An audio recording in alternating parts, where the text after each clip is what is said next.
No hay otro camino más que una Asamblea Nacional Constituyente originaria. Y me refiero al hecho y con plenos poderes.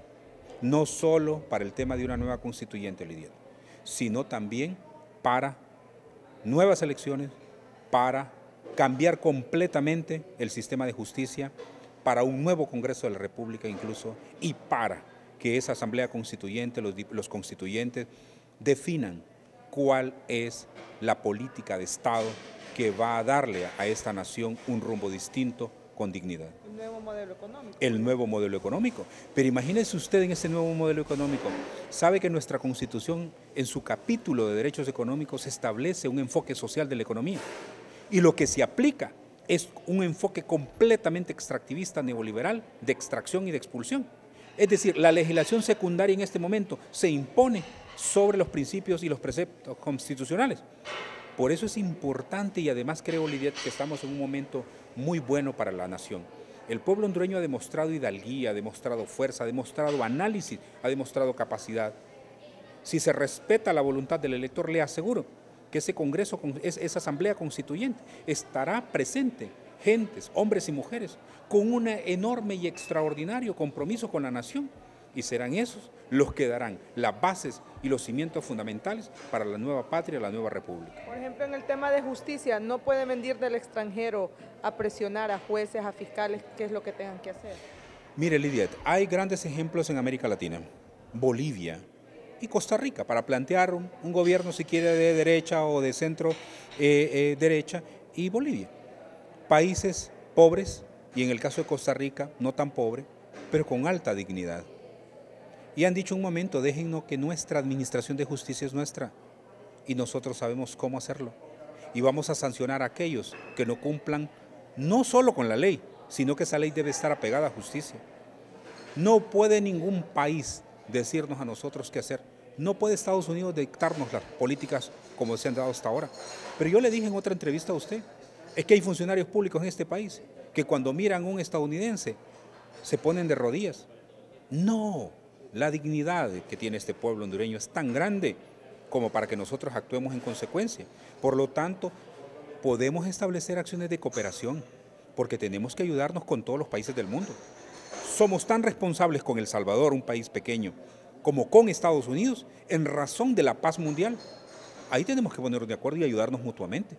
Claro que tenemos que ayudarnos contra el terrorismo, claro que tenemos que ayudarnos contra aquellas acciones que atentan contra el desarrollo de los países en razón del ambiente y de otros actores. Esas relaciones son correctas.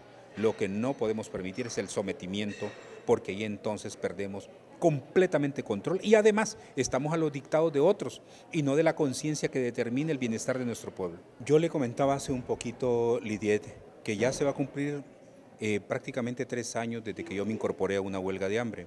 Y un 30 de julio más o menos yo me retiré de esa huelga, pero mi entrada me retiré estableciendo con la claridad meridiana de lo que había que ver para el futuro y trabajando con el movimiento popular. Y a partir de ahí el movimiento popular estableció una estrategia para poder impulsar un proceso de refundación del país.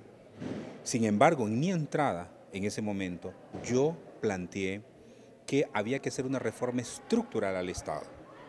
Mucha gente me criticó porque cuando yo me incorporé a esa huelga, había un rotulito en la carpa que a mí me tocaba que decía Asamblea Nacional Constituyente. Mientras otra gente andaba aquí hablando de la CICIC, que andaban hablando de otras cosas, yo Asamblea Constituyente. Mi discurso ese día fue claro y preciso al decir lo siguiente: no es una CICI que nos salva del país, porque de cualquier forma es un ente auxiliar. No, es una reforma profunda del sistema de justicia. Es que hay que recomponer el Estado en su totalidad.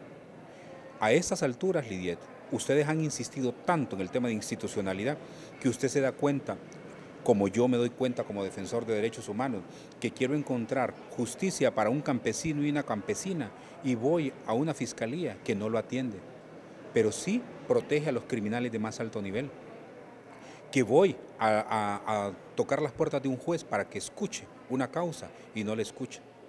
Por lo tanto, el sistema hay que replantearlo completamente, pero no estamos hablando de una asamblea constituyente, por ejemplo, en este caso, para la refundación del país, que solo nos dé una constitución. No, tiene que ser una asamblea constituyente originaria que tenga plenos poderes, de forma tal que dicte en qué momento tiene que convocarse a una nueva elección para un presidente, que replantee completamente el sistema de justicia en el país, es decir, fuera los magistrados y a integrar una nueva Corte Suprema de Justicia, que recomponga todos los poderes del Estado, que dicte la nueva planificación de Estado.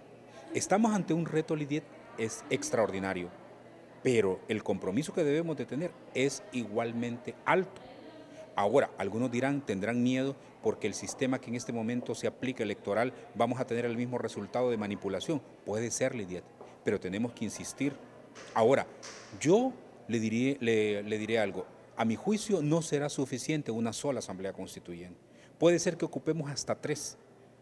Pero hay que empezar y hay que refundar el Estado. De lo contrario, podemos seguir impulsando cualquier cuestión y es como tirar una piedrita en un gran lago sin tener mayores resultados. O sea, para que la población entienda, para que la gente comprenda, no solo en el tema de justicia, en el tema político, sino que nos vienen a dictar pautas, por ejemplo, estos organismos internacionales en el tema económico, en el tema de seguridad, y tenemos que diseñar nuestro propio plan de nación. Es correcto, no solo tiene que ver con el sistema de justicia, tiene que ver con la planificación de Estado, tiene que ver con el relacionamiento con el mundo, pero para que la planificación del Estado y el relacionamiento con el mundo sea coherente, usted tiene que tener el carácter ético, el carácter moral, para poder sentarse con un organismo internacional, para sentarse con cualquier Estado del mundo y decir esto es lo que mi país necesita.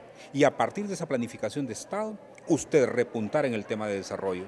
Pero no es posible que en este momento nosotros estemos haciendo las mediciones de los objetivos de desarrollo sostenible, por ejemplo, y nosotros no cumplimos, Lidiet, al 2015 con los objetivos de desarrollo sostenible.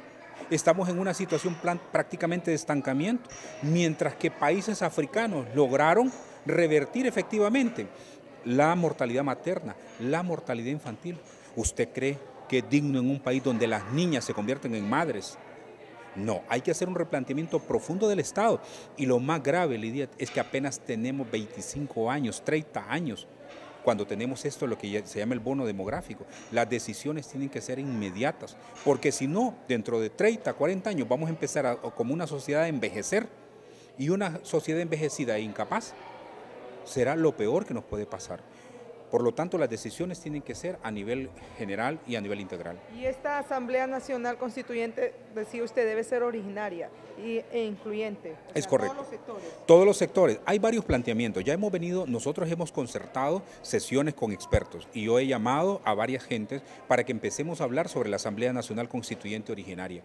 Y estamos buscando los distintos niveles y avenidas de cómo concebirla.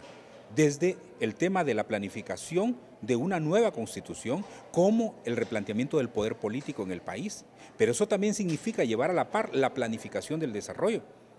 Por lo tanto, el reto es muy grande y muy fuerte y además hay que enfrentar un reto de esta naturaleza con mucha competencia. Pero lo que usted dice es muy importante, deben de participar todos los sectores y en particular aquellos que históricamente han estado excluidos. O sea, aquí se habla de campesinos, de empresarios, todos. De compañeras campesinas, de compañeras indígenas, compañeros, de las gentes más pobres en este país. Lidia, fíjese que la gente piensa que una persona porque es pobre es tonto. No. Usted recordará todos esos señores de la antigüedad cuando usted conversaba con ellos con una sabiduría ancestral extraordinaria. Hay que sentarse con los campesinos y escucharles, con las campesinas, y escribir cuáles son sus propuestas del nuevo Estado y la nueva República que quieren. Cuando usted se sienta con los indígenas y los indígenas le dicen que cualquier acción que usted impulse de desarrollo tiene que respetar lo individual y tiene que respetar la naturaleza para que se conecte con lo universal. Óigame, qué conocimiento más extraordinario. Le está hablando de la cosmovisión de los pueblos. Esa debería ser nuestro planteamiento. El desarrollo individual con una visión colectiva, pero con un compromiso planetario. Por eso yo recientemente he dicho, hay que ser muy concisos también y coherentes con la política internacional. Y ahí nosotros tenemos que exigirle a los países que más plata tienen, aunque lo hayan hecho a costa de nuestra propia pobreza, la responsabilidad que tienen, por ejemplo, con la venta de armas, incluso con el tráfico de armas. Es decir, tenemos como país, por muy pequeño que seamos, con dignidad, pero con conocimiento, tener un compromiso planetario. Y eso lo han tenido países como Suiza. Suiza es un país chiquitito, pero es un país referente éticamente. Y además se constituyó un país económicamente fuerte, pero también por ese carácter ético que se puede tener.